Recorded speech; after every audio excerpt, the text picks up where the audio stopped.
Hi. Good afternoon, everyone. My name is Leslie, and I'm here to introduce the topic of mental health and substance abuse services for LGBT, as well as people who are deaf, and making recommendations and resources. So first, I want to provide an acknowledgement. I'd like to begin by acknowledging that we're currently on the traditional and unceded territory of the Coast Salish people and the traditional territories of the Squamish, Musqueam, Tsleil-Waututh Nations.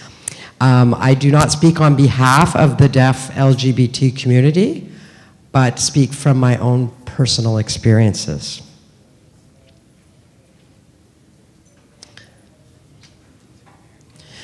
Most of the studies that I'll be talking about are from American resources, but I would like to just highlight some of those issues that I'll be presenting today.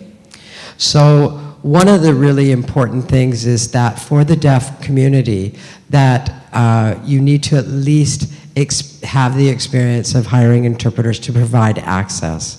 And there's two barriers for us. One is being deaf, but then one is also being in the queer community. That makes it a little bit difficult for us because we experience two different views of oppression.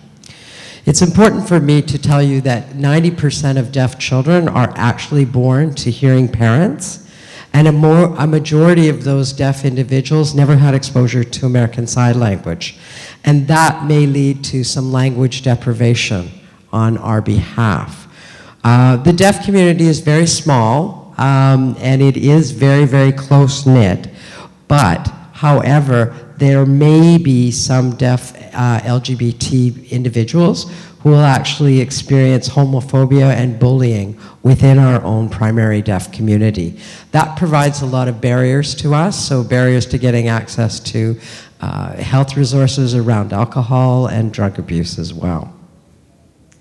I think I also just really want to emphasize the point that there is very, very, well, I should say not even limited, no research on the deaf community and the impact of LGBT in the deaf community and those who've passed away and those members who have been exposed to, sorry,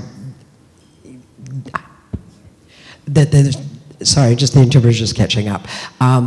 That there is quite a knowledge gap of information within the deaf community, and I think also within the public. And so that's something that is really critical for healthcare researchers to know that we're a population that needs to be researched. And not all deaf people can lip read or don't assume that they can communicate in that methodology. It's really important that sign language interpreters are hired. Going back to speech reading, only 30% is actually visible on the lips. To make a professional service for deaf people and healthcare service providers, please use an appropriate accredited interpreter. Do not use family members if you can, if possible. Too many hearing people rely on those hearing people, and that's not efficient for us. Interpreters that we hire tend to be LGBTQ friendly, in addition to having some experience and exposure to the deaf community. What's helpful for healthcare providers is to actually ask the deaf person what would they like. What's their preference of interpreters? They have names that they could list you.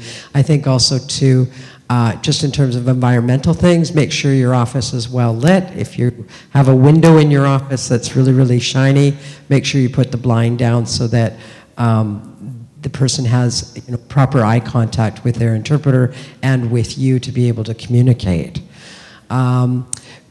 Medical students are getting training around how to work with the deaf community, and it's really important for us to look at having those people trained and being very cultural friendly in the deaf community.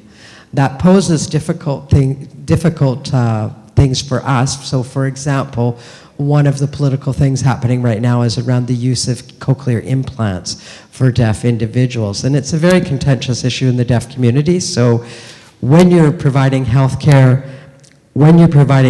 assistance to that deaf client, make the sex and the health the priority and not talking about their actual hearing loss and the cochlear implant. Make that at another time.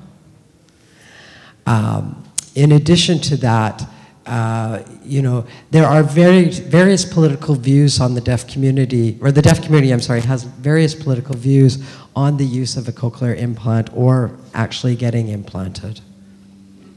So we have following recommendations in terms of following the right fit. So basically, you want to find an American Sign Language interpreter who's familiar with LGBT issues.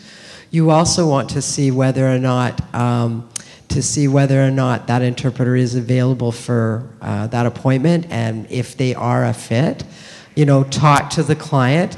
If the client who also, for example, is a person of color, ensure that you listen to their recommendations of interpreters that they may want. Their preference may be to try to get an interpreter who's a person of color, and if not, they'll go to the next interpreter. Make sure that you engage direct eye contact with the deaf client. Don't look at the interpreter and try to listen to the interpreter. Please maintain eye contact with the deaf client. There are deaf individuals who have preferential treatment on which interpreters they would like to work with. And if so, please follow their recommendations, because those interpreters are actually familiar with that patient. And so it would be much more helpful to have somebody that the client's comfortable with. The other thing that's quite important in terms of healthcare is the fact that you need to realize that interpreters are confidential and they follow a code of ethics which is under their National Interpreting Association.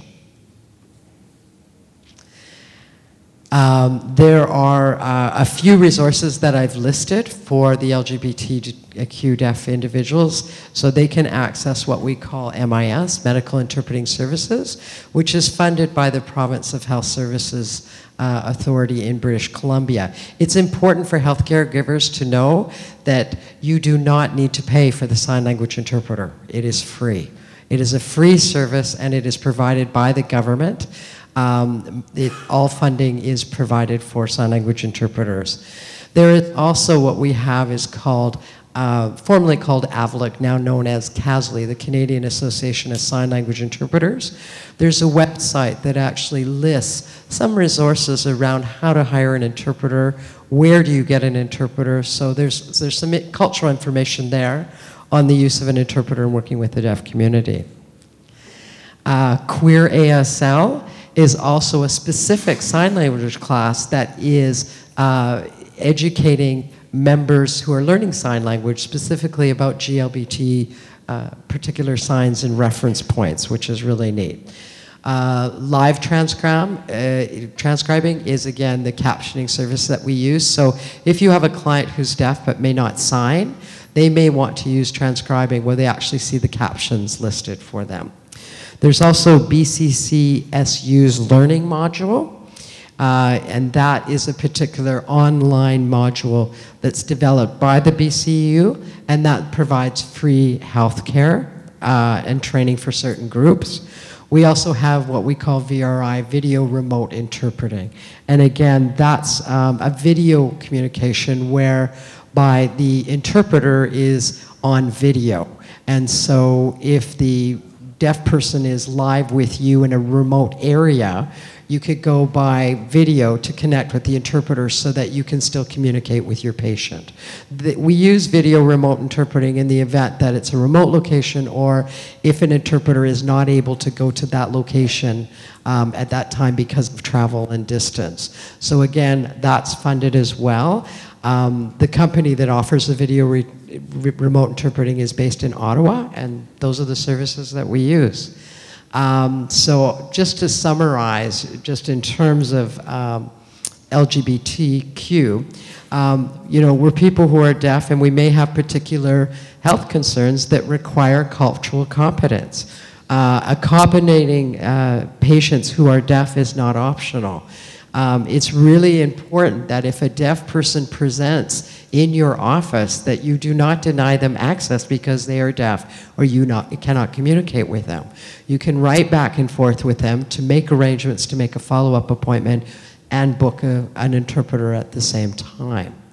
There are resources that are beyond just the medical ASL interpretation that can help facilitate communication with healthcare providers. There's lots of different apps, etc. And for example, ASL interpreters, again, are for people who are deaf, should be queer competent. I really want to emphasize that, you know, future research is critical and needed in our unique mental health and substance needs of LGBTQ and people that are in the deaf community. Thank you. Oh, sorry, I would like to also thank Rod Knight and Jeff Morgan for helping me with the PowerPoint this morning and supporting. I was awfully nervous to do my presentation, so thank you to both of them for being here to support me through this. Thank you.